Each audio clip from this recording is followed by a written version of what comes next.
Miss Daisy and Principal Klutz.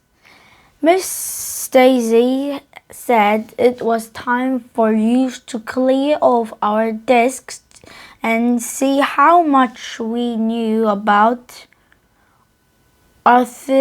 arithmetic. If I gave you 58 apples and Principal Klutz took 28 of them away, Miss Daisy asked, how many apples would you have left, AJ? Who cares how many apples you would have left, I said. I hate apples. If you ask me, you and Principal Klutz can take all the apples away and it wouldn't bother me one bite.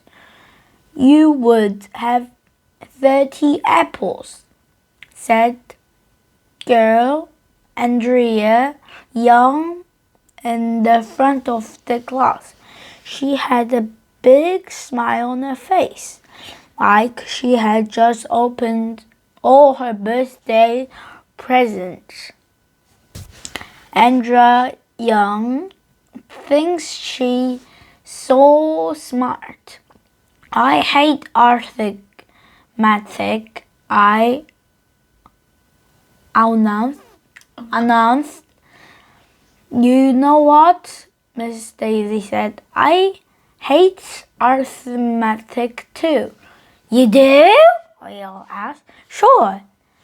I don't even know what you get if you multiply 4 times 4. You don't? I have no idea, Mrs. Daisy said, scratching her hand and wrinkling up her forehead like she was trying to figure it out. Maybe one of you kids can explain it to me. Boy, Miss Daisy was really dumb. Even I know what you get when you multiply 4 times 4. But that's smarty pants. I know everything, girl Andrea Young beat me and I to it and got hold on first. If you put 4 crayons in a row, she told Miss Daisy as she put a bunch of crayons on the top of her desk, and you make 4 rows of 4 crayons. You will have 16 crayons, see? Then she counted the crayons from 1 to 16. Miss Daisy looked at the crayons on Andrea's desk. She had a puzzled look on her face. I'm not sure I understand, she said. Can somebody else explain it to me? Michael Robinson, this kid wearing a red t-shirt with a dirt bike on it, explained 4 times 4 again, using pencils. He had 16 pencils on his desk and 4 rows of 4 pencils. Miss Daisy still had a look on her face like she didn't understand. What would happen if you subtracted half of the pencils? She asked. Michael took away 2 of the rows of pencils and put them in his pencil box. Then you would have 8 pencils. We all said. Andrea Young added, half of 16 is 8. Miss Daisy winkled up her forehead until it was almost like an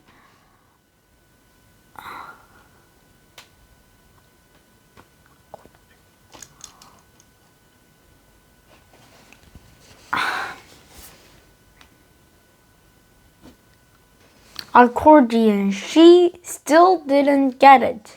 She started counting the pencils on Michael's desk out loud, and using her fingers, she got it all wrong. We gathered around Michael's desk and tried to explain to Miss Daisy how to add, subtract, multiply, and divide numbers using the pencil. Nothing works. Miss Daisy had to be the dumbest teacher in the history of the world. No matter how many times we are tried to explain, she keeps shaking her head. I'm sorry, she said. It will take me a while to understand arithmetic. Maybe you can explain it to me more tomorrow. For now, we have to clean off our desks because Principal Clutch is going to come in and talk to us.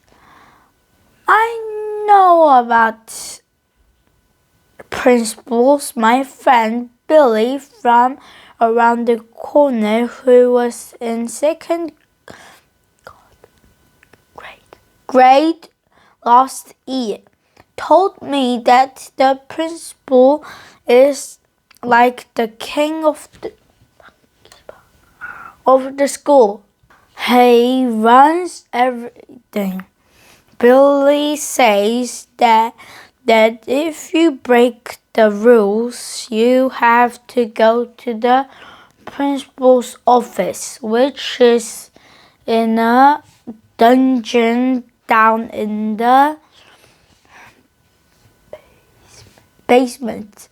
Kids in the dungeon get locked up and are forced to listen to their parents' old CDs for hours. It must be horrible. Miss Daisy told us to be on the best behavior so Principal Clutch would see how mature we are. Finally, he walked into our room. Welcome to the second grade, he said cheerfully. I'm sure we are all going to have a wonderful year together. Principal Clutch said a lot of stuff about the rules of the school. We are not allowed to run in the halls, and we are not allowed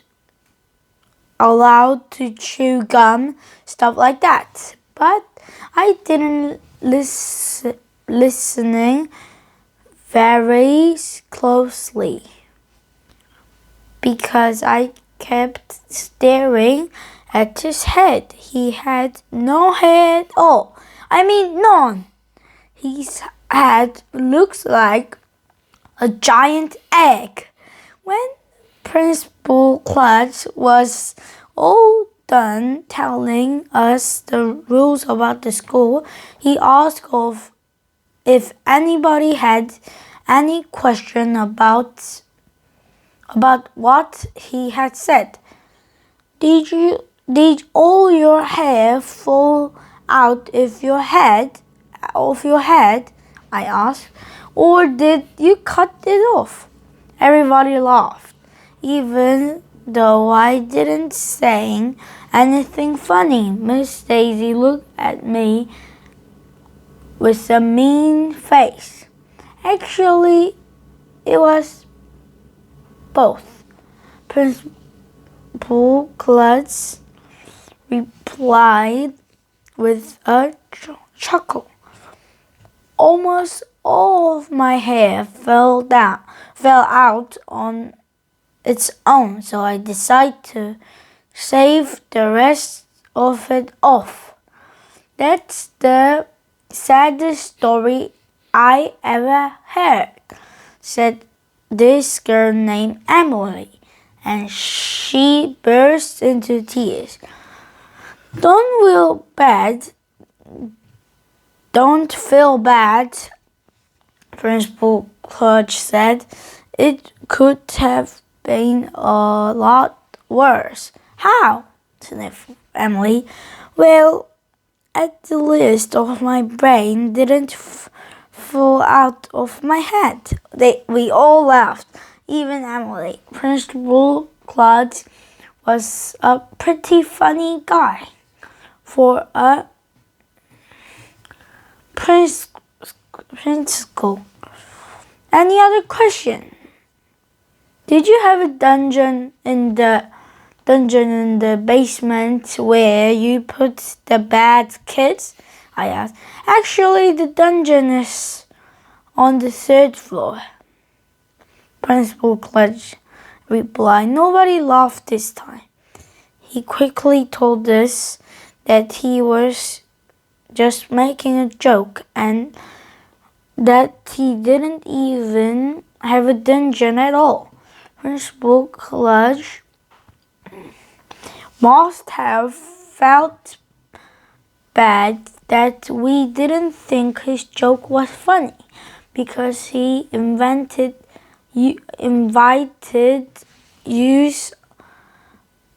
us all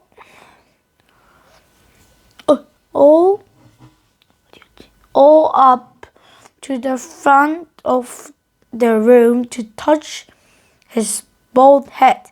We did. And that made everybody feel a lot better.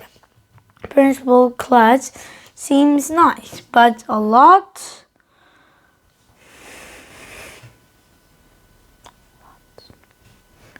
of people seem nice when you first meet them. Then later you found out that they are evil villains who plan to take over the world. I bet he was lying about the dungeon.